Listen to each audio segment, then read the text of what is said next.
أعوذ بالله من الشيطان الرجيم. بسم الله الرحمن الرحيم. لا يحب الله الجهر بالسوء من القول إلا من ظلم، وكان الله سميعا عليما. إن تبدوا خيرا أو تخفوه أو تعفوا عن سوء فإن الله كان عفوا قديرا. إن الذين يكفرون بالله ورسله ويريدون أن يفرقوا بين الله ورسله ويقولون نؤمن ببعض ونكفر ببعض ويريدون أن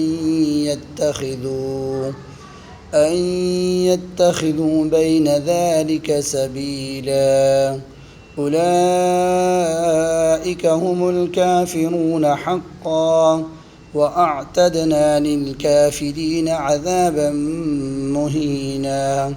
والذين آمنوا بالله ورسله ولم يفرقوا بين أحد منهم أولئك سوف يؤتيهم أجورهم، وكان الله غفورا رحيما.